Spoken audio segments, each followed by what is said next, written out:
Olá, galera, boa tarde. Como é que tá todo mundo aí? Espero que a gente consiga ter uma boa aula hoje, tá beleza? Hoje a gente vai falar do... Deixa eu abrir aqui logo para a gente começar a aula. A gente vai falar do setor rural, mais especificamente da estrutura rural. Sempre foi uma coisa difícil no passado, porque o Brasil é um dos países onde a reforma agrária de fato não foi feita, né? Apesar de muitos acharem que reforma agrária é coisa de comunista, de socialista, na verdade, os grandes países capitalistas, uma das primeiras coisas que eles resolveram foi a questão da terra, questão do analfabetismo, zerar o analfabetismo, por exemplo.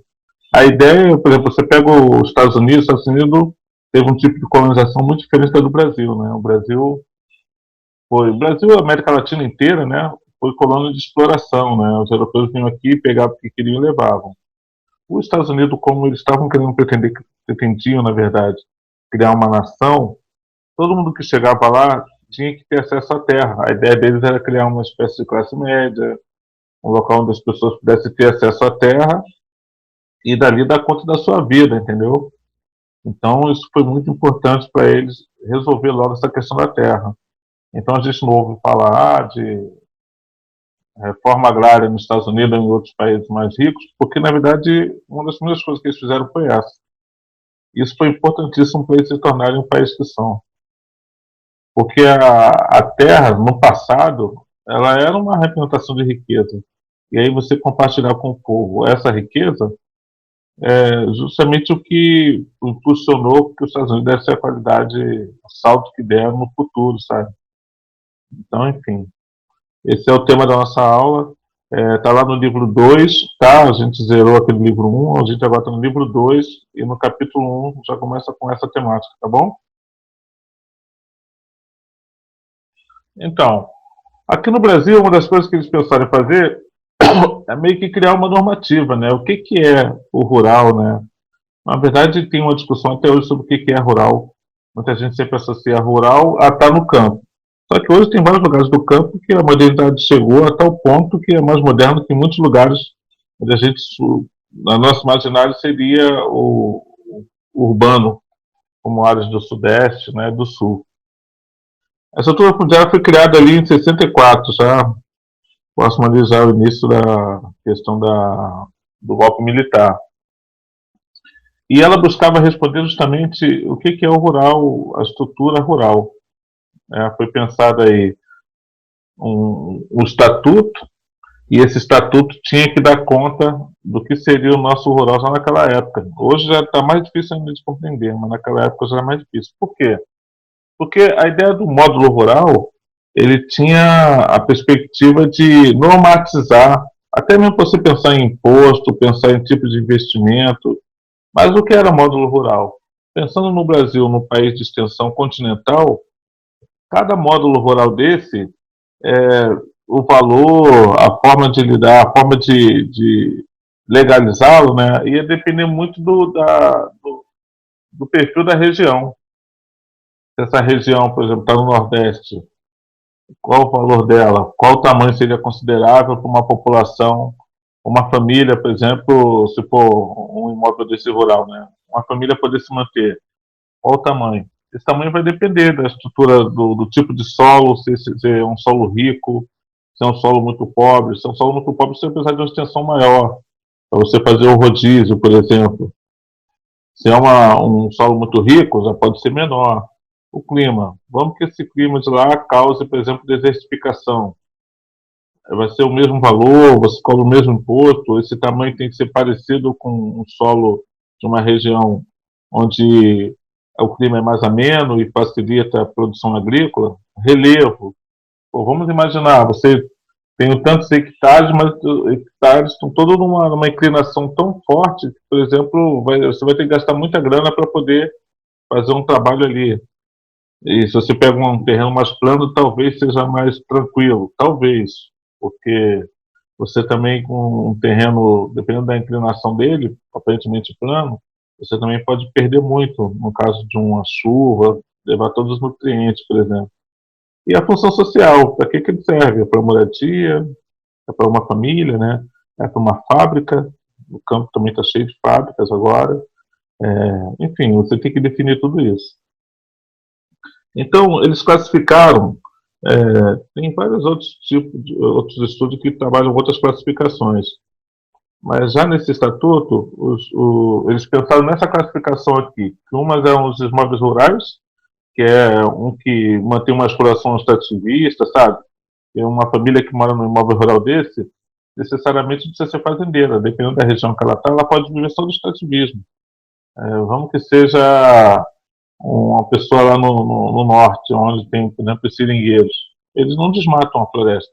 Eles precisam da floresta porque as árvores ali que vão dar o material para a matéria-prima para eles poderem vender. Pode viver da pesca, né? Como uma região de rios, por exemplo. Agora, pode ser uma agroindústria, que de repente naquela região ali, para ela faz sentido. Vamos pensar um terreno para uma fábrica de leite, por exemplo, trabalha com a questão do leite, e onde ela tem várias outras pequenas fazendas que trabalham com a questão do leite, onde ela pode dali extrair, já levar para essa indústria e produzir, já mandar para o comércio, para exportação, enfim. Então tem que definir isso também. Empresas rurais, por exemplo, são propriedades de até 600 módulos, né? Então, como eu falei, o tamanho desse módulo vai depender da região. Tem os latifúndios de exploração.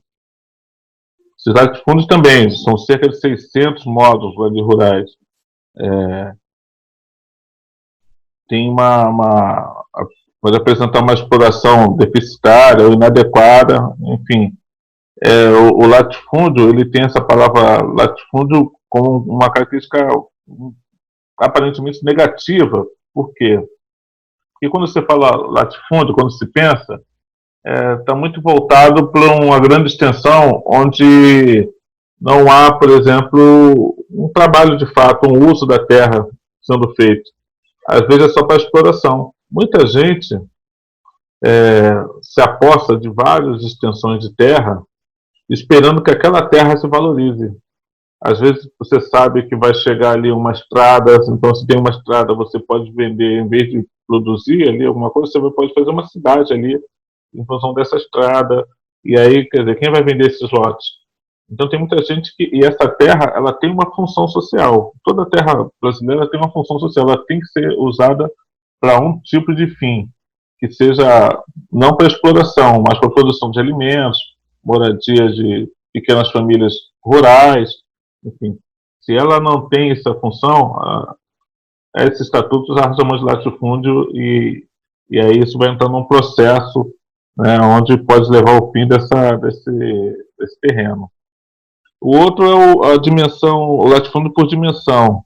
Também, ele tem também uma característica superior a 600 módulos rurais também. Dependendo da região, ele pode ter 100 mil hectares, sabe? Vai dar 10 mil metros quadrados de extensão, muita coisa. Essa área normalmente é destinada ao mercado externo, que também abastece a agroindústria, tá? Lá no livro de vocês tem alguns que tem modos, tem fotos explicando um pouco isso.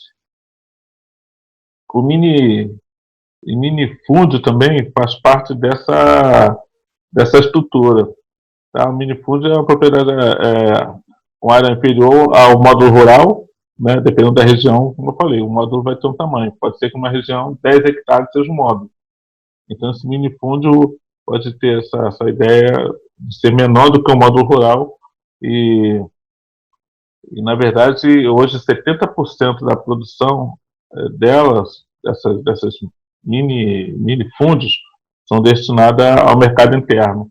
Então, são pequenos agricultores, na verdade. Tá?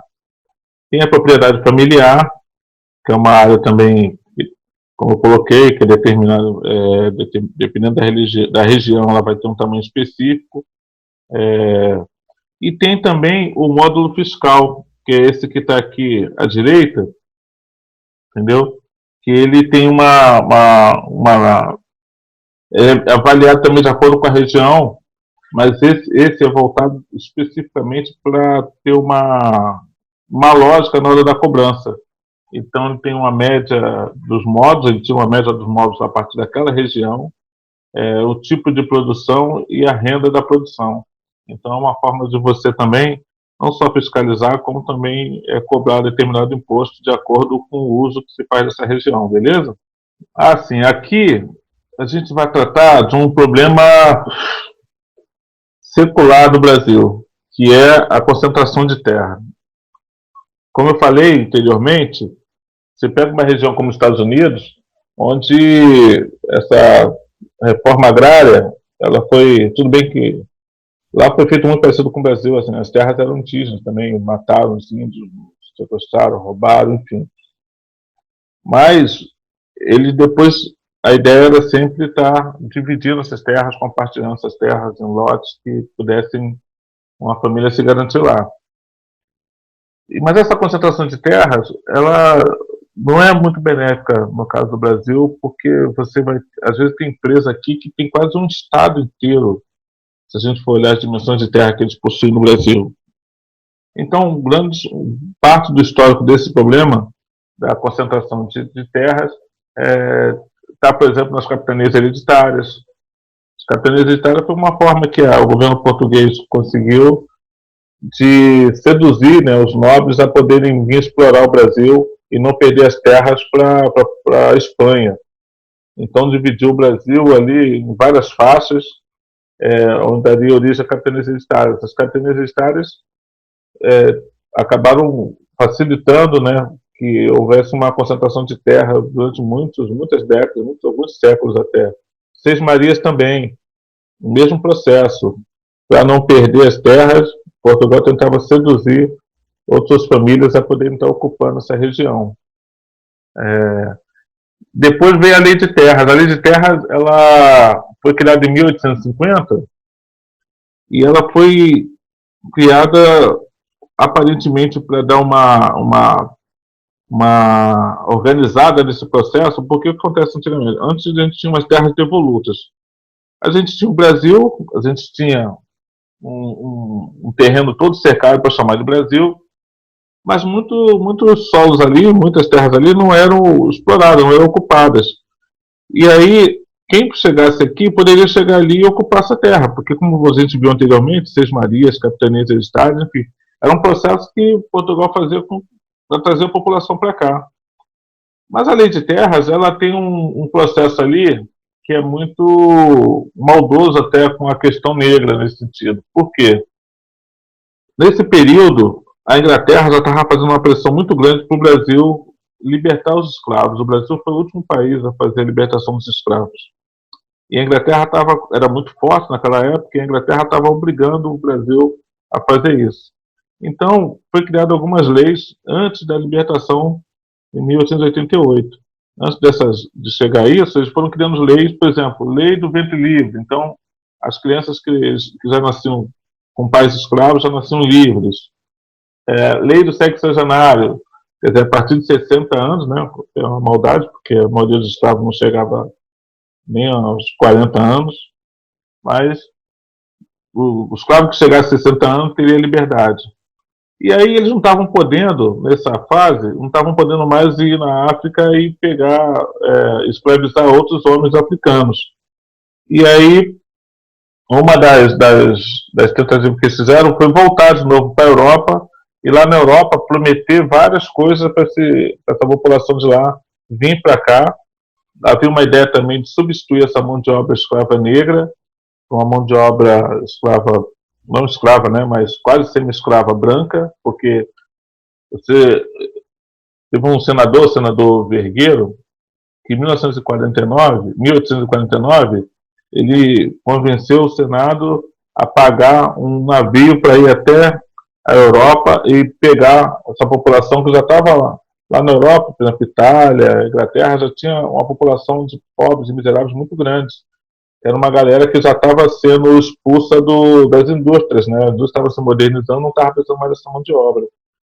E aí muitas dessas populações vieram nesses navios. Quando chegavam aqui, muitos desses senhores que estavam já sem a mão de obra escrava, tentou praticamente escravizar essas populações.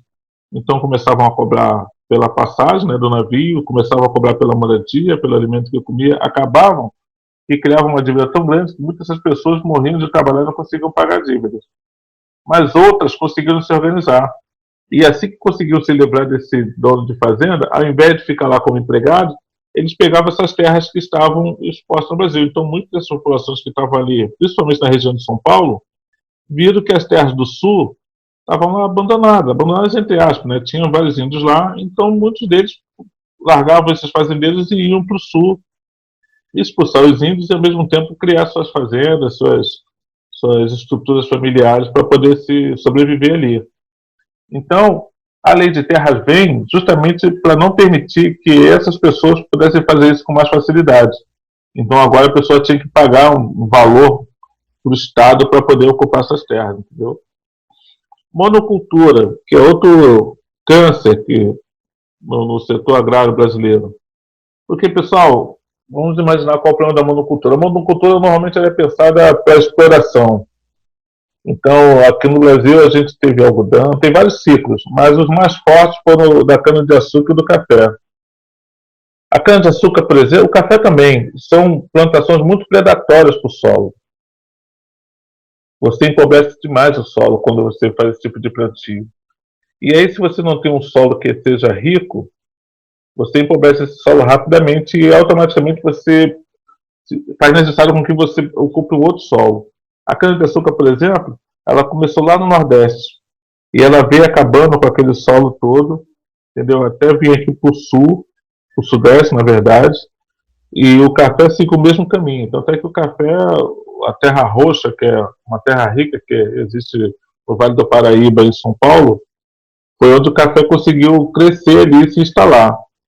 Mas aí o que faz a monocultura? A monocultura, além ela precisar de um terreno de uma extensão absurdamente grande, porque ela trabalha justamente com a lógica da exploração, ou, desculpa, da exportação, você ao mesmo tempo você acaba com várias famílias dessas que viviam de fazendas ali de subsistência, né? Então você desocupava uma população muito grande, essa população perdia acesso à terra, acesso à produção, e aí você ficava durante alguns anos ocupando aquela terra até chegar ao limite daquela terra não poder ceder mais nada e você acabar usando aquela terra para um latifúndio de exploração, por exemplo. E aí você não cede aquela terra para as pequenas famílias, mas ao mesmo tempo você amplia a sua monocultura para outras regiões, levando aquelas regiões anteriores a um local de muita pobreza. Então a monocultura é um outro câncer e a cana-de-açúcar e o café, que sempre foi o motor, né, do Brasil, é o mesmo motor que eu falo assim, para exportação, sempre foi o que deu mais dinheiro para a elite brasileira. Para a população sempre foi uma coisa muito ruim.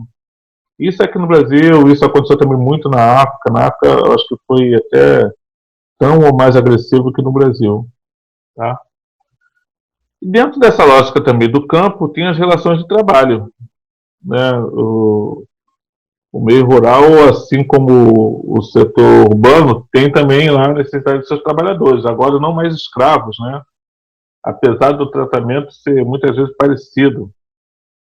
Tem muitas dessas famílias que eu falei que aconteceu com as famílias europeias que vieram com esse tipo de escravidão compulsória, né, onde você tem que pagar dívida, ainda existe até hoje em muitos lugares. Então, tem dois tipos muito marcantes, né? No rural, que é, por exemplo, do trabalhador, do trabalho familiar, que normalmente é feito pelos proprietários, né?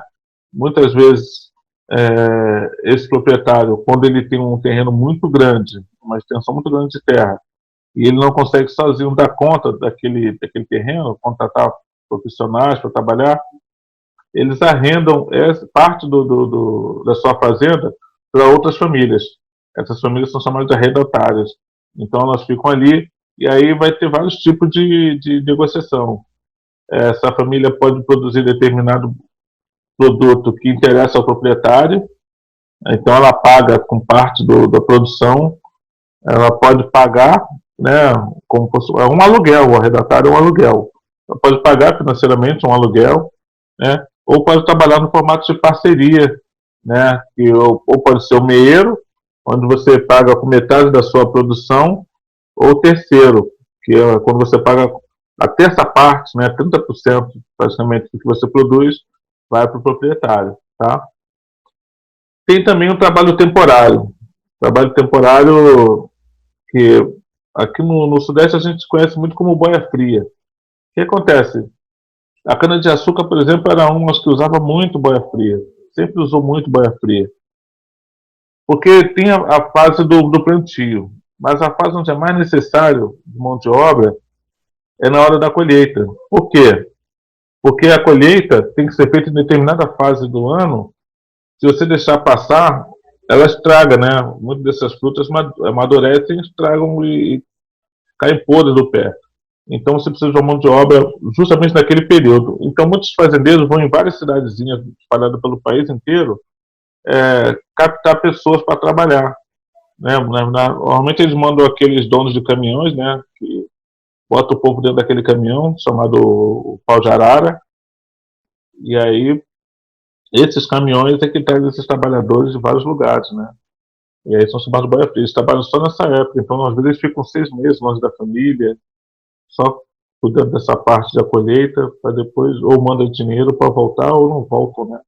Tem cidades no nosso Nordeste onde não existem homens, né? Porque os homens saem para trabalhar nesses lugares e muitos deles não voltam. São cidades totalmente dominadas e controladas por mulheres. É o mesmo processo, mas lá no Nordeste muitos chamam de corumba, ou corumbá, né? É, também no Centro-Oeste também é chamado dos peões de trecho, né? Porque você trabalha com ele em determinada região. E também tem o trabalho permanente. Tem uma coisa que está ficando cada vez mais forte, né? O Centro-Oeste, por exemplo, muitos dos trabalhadores lá são CLT. Mas esse tipo de trabalho é um trabalho normalmente voltado para com o uso das várias tecnologias que a gente existe, que a gente tem usado no campo hoje. Esse trabalhador não é mais aquele trabalhador analfabeto, sem estudo, ele muitas vezes é necessário que ele tenha o mínimo de estudo, sabe? Saber usar as tecnologias, conhecer a internet, como funciona. Para vocês terem ideia hoje, um trator desse é todo mecanizado. O trator, por exemplo, ele é orientado por satélite para saber qual é o melhor momento do plantio. Então, muitas dessas fazendas hoje em dia fazem colheita na madrugada, porque se os indicativos indicarem que a madrugada é o melhor local para fazer a colheita, o melhor momento para fazer a colheita, é o que eles fazem. E aí vocês vão ter uma iluminação, vocês vão ver um campo totalmente modernizado. E aí lá é que normalmente você vai encontrar esses funcionários CLT.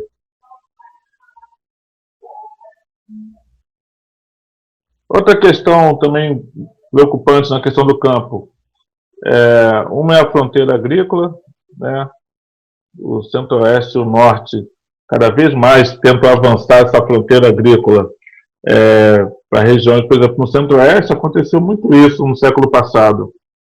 A gente quase perdeu o nosso cerrado por conta dos pecuaristas que estavam invadindo vários terrenos que não podiam para fazer a pecuária, né? E a soja também. A soja e a pecuária quase que acabaram com o nosso cerrado. E agora, atualmente, a gente está vendo isso no norte, especificamente na área da Amazônia. Né? O governo atual do Bolsonaro fez um investimento muito grande falando dessa possibilidade desses homens ocuparem, né, a Amazônia. E foi muito ruim. O ano passado a gente viu, né, queimada, ampliação, a diminuição da área da Amazônia, porque esses ladrões da terra, né, se sentiram muito fortalecidos nessa fase. Então, a fronteira agrícola é um grande problema. E aí, quando há isso, também há, quase que diretamente ligado, o desmatamento. Qual é o grande problema do desmatamento? O desmatamento era uma técnica usada muito pelos indígenas. Os indígenas usavam isso. Eles pegavam um determinado terreno, cercavam, protegiam e faziam ali uma queimada localizada. A primeira queimada, você pega todo tipo de planta que tem ali, ou vida que tem ali, você joga para o solo, e isso chega para o solo como nutriente no primeiro momento. Aquele solo ali fica rico. E aí facilita o plantio. Mas, quando você faz isso em larga escala, o que acontece? Você deixa aquele solo desprotegido. Então, todos os nutrientes que você jogou ali, que você está pensando que vai usar, quando vem uma chuva, a chuva leva tudo isso para o leito do rio. E aí, quando você leva para o leito do rio, você acaba fazendo com que o leito do rio fique mais alto, e aí vem uma outra chuva, transborda, assim você cria uma infinidade de problemas. Isso reduz a biodiversidade, que você está queimando, provoca erosão, porque o solo está desprotegido.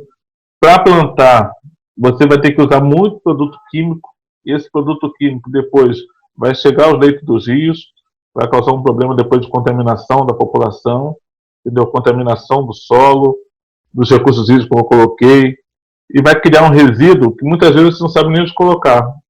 É muito louco, gente, isso, porque eu já participei, já fui ver isso no campo como acontece, e às vezes o que você está vendo que você acha que é terra, na verdade são insumos químicos, sabe? Que eles colocam uma quantidade tão absurda que é impossível você não contaminar a população do entorno. Isso quando não chega na nossa mesa, né? Outro problema também é o extrativismo vegetal. O extrativismo, às vezes, o Brasil nasceu do extrativismo vegetal, né? O pau-brasil. A gente quase não tem mais pau-brasil porque a forma como Portugal conheceu de conseguir recursos aqui era através do pau-brasil. Então foi um extrativismo vegetal histórico, deu nome ao nosso país, né, Brasil. Então é algo que é muito combatido, isso dá cadeia hoje em dia. A queimada, que é um processo muito parecido com o desmatamento também, que cria também vários problemas para o solo. A agroecologia, né, a agroecologia ela tem essa lógica, como se você industrializasse o campo, tá? Então, com várias tecnologias. Essa tecnologia ela é muito importante hoje em dia porque ela tem ensinado várias técnicas de você se utilizar melhor do solo. Muita gente acha que é uma lógica de diminuir o poder da indústria, mas ao contrário, é de potencializar o solo, você poder usar esse solo por muito mais vezes, por muito mais anos. Então, uma das técnicas que é usada é a policultura. Você ter vários tipos, em vez de você fazer a monocultura, você ter várias culturas de plantio, você possa estar fazendo um rodízio desses plantios, porque aí o resíduo que fica, por exemplo, a plantação de milho, favorece, enriquece o solo a ponto de você ir lá plantar o feijão, sabe? Um outro tipo de hortaliça ou coisa desse tipo, que vai enriquecer aquele solo. Você economiza dinheiro com esses produtos químicos e ao mesmo tempo você faz um alimento mais sadio e faz aquele espaço ser mais produtivo. E a agricultura orgânica, que a gente já ouve falar muito aqui no Rio, é esse tipo de agricultura que normalmente está ligada à agricultura familiar. Ela é um alimento que vai direto para a nossa mesa, mas é um alimento muito caro. Então, é louco isso, mas é um produto do campo que é bom, porque hoje, se você for ver, a maioria das nossas doenças, câncer, por exemplo, está ligado à alimentação. É câncer no estômago, câncer, enfim. Então, a alimentação tem sido algo muito negligenciado pelos governantes do mundo inteiro. E a agricultura orgânica ela vem nessa contramão de fazer com que a gente tenha uma alimentação mais sadia, tá bom? Um dos movimentos que é muito conhecido no Brasil, justamente por ele tentar, né, fazer essa reforma agrária, como eu coloquei, muito confundida como algo comunista, enfim, não tem nada a ver, mas é o MST, que é o Movimento dos Trabalhadores Rurais Sem Terra. Esse movimento foi criado se não me engano, acho que nos anos 80, eu acho, 60. Mas ele tem uma organização muito forte. Lá no livro de vocês tem os detalhes. Mas ele tem uma organização muito forte, organizado em todos os estados brasileiros, né? Tem uma estrutura montada. E é uma população que normalmente é expulsa do campo por várias questões que eu coloquei anteriormente e que se reúnem para poder ter acesso à terra, né? E que se faça justiça, porque esse estatuto que foi criado lá no início do governo militar é um estatuto que justamente condena todo mundo que faz mau uso da terra, quem rouba a terra, quem muitas vezes não tem como justificar que é dono daquela terra, porque no Brasil tem muita terra roubada, gente, muita mesmo. E esse movimento tenta fazer com que essas terras que foram roubadas possam voltar para a mão do povo, favorecendo justamente uma produção agrícola familiar. Isso faz com que essa população fique mais no campo, não venha para o Sudeste, porque nos anos 40 e 60 aconteceu isso. Essa população foi muito explorada no Norte e Nordeste e vieram para o Sudeste, e hoje a gente tem essa população morando nas favelas, sofrendo, causando violência, sofrendo com desemprego, sofrendo com uma série de problemas que poderiam ser resolvidos se no campo, né, a nossa parte rural, a terra fosse melhor trabalhada, melhor compartilhada. Então é isso. Então, galera, eu gostaria que você fizesse o exercício desse capítulo, tá? E aí voltasse lá na plataforma da Escola Web, porque eu vou me pedir o gabarito que eu vou deixar lá para vocês. Lá na Escola Web também, se puderem chegar lá e falar assim: oi, professor, sou o fulano de tal, estou passando aqui, estou assistindo a aula, também seria legal, tá bom? Beijão, fique com Deus e fique em casa, hein?